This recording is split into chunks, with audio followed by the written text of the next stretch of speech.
full disclosure, I saw the dub of this movie. I was only able to see it during a specific period of time, and the dub just happened to be what worked into my schedule. So if I make a certain point and your argument is, well, you should have seen the sub, then I apologize. Anyway, here we go.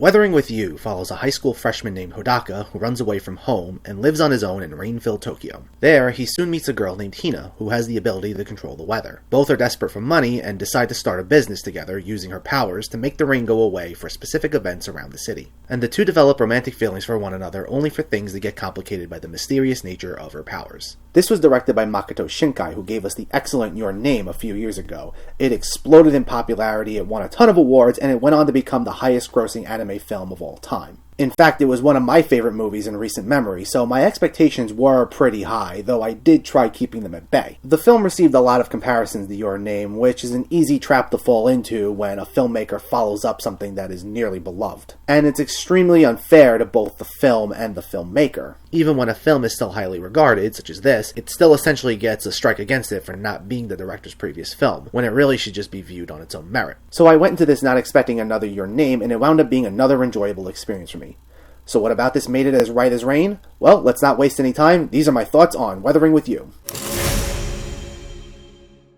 The thing that really stood out for me far above anything else is the animation. This is without a doubt one of the most beautifully animated films in recent years. The attention to detail cannot be overstated. The characters have vivid facial expressions, while everything in the background is carefully crafted. This mainly takes place within the city streets of Tokyo, and it's so easy to discern one building from another. Nothing feels like a cheap stock background. The animation breathes life into the city itself. And the color palette is really astounding here too. There's a lot of interplay between elements of light and dark.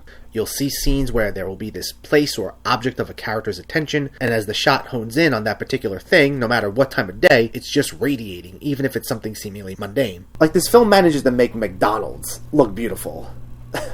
Like, there's a scene early on where it's pouring outside, and Hodaka takes shelter inside a McDonald's, and the way it's lit from the outside compared to the rest of Tokyo, it's just beautiful to look at, and it's more beautiful than any other McDonald's I've ever seen. Last note about the animation, it's so vibrant that, appropriately, it makes the weather even feel like it's its own character here. When the clouds are moving, or the rain begins to fall, or the sun begins to shine, there's such intricate detail to the way they're moving that you find yourself fixated on that and nothing else in the scene. And these elaborate visuals can really play with our emotions. Just like when the rain in real life puts us in a bad mood, we often feel down during these scenes that take place in such heavy rainfall. Or even when it's sunny out, there's this great sense of hope that puts us in a great mood, just like how we would when we do get a nice day outside. There's a wide range of emotions that are constantly shifting around, but they're handled with such nuance, especially when it comes to the main two characters, Hodaka and Hina. This film is, at its heart, a coming-of-age tale of two teenagers trying to find their place in the world, and they're often trying to reconcile things that are out of their control. So there's a tenderness to the way they're written. They'll lash out often when they're angry, but it never makes them unlikable because when they do snap for a second, they try composing themselves fairly quickly, and seeing them struggle through controlling this anger makes you relate to them and root for them to pull through. These are great characters who we follow. Even the supporting players also have nice character development. No one feels expendable. Even if it's only for a moment or two,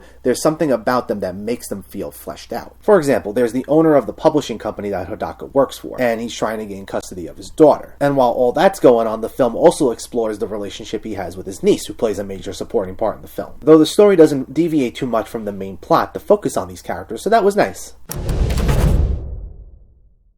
While this film was very nuanced in the way it handled its character development, it wasn't as detailed when it came to explaining certain rules of its world. This takes place in a real city, with characters who are very grounded emotionally, yet you have this one magical girl who's able to control the weather. And in an otherwise real setting, it sticks out like a sore thumb. Mostly because this movie glosses over giving these supernatural elements a more elaborate backstory. While Hina's very likable, her powers get summed up in a couple of lines, mainly that they tie into this old legend. But there are teases that her powers tie into this whole other world that we could explore, but we don't really see much of that world, so it felt like a missed opportunity. The only other issue I had with this film is that it can often be too on the nose. It wears its heart on its sleeve, and while it's cute for the most part, at times it's to the film's detriment. There are a lot of songs in this film that when you listen to them and you read the lyrics, They're essentially explaining the emotions of that particular scene for you when you can clearly see it for yourself. There's a moment where Hodaka sees Hina manipulating the weather, and there's a song lyric in the background that goes something like, "I can see how you're carrying the world on your shoulders," or something like that,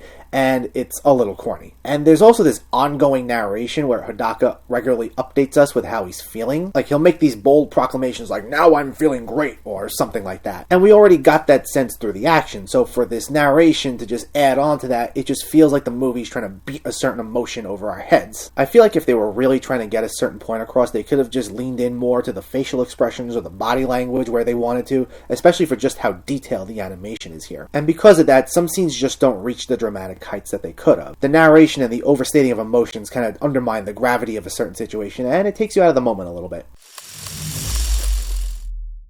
This is another beautifully animated film from Makato Shinkai, and it solidifies him as one of the best names currently working in animation in general, let alone anime. It's a film with very likable characters who we can easily root for, with stunning visuals that really convey a wide range of emotions that are constantly shifting around. While it could have followed the show don't tell rule a little more, and there are definitely story elements that I wish were explored more, this is an overall entertaining movie, and it has me looking forward to Shinkai's next movie. Weathering with You gets a 7.5 out of 10. Give this one a shot if you can. I'm not sure how wide of a release it got, but if it's playing at a theater near you, definitely check it out. It's a good way to kick off this year. So, let me know. Weathering with You. Did you see it, or are you planning to see it, and what were your thoughts? Did you have high expectations for it like I did, and did it live up to your expectations, or did you not know what to expect at all? Let me know in the comments below, and as always, if you like what you see, please make sure to hit that subscribe button. Thanks for watching, guys. I'll catch you next time.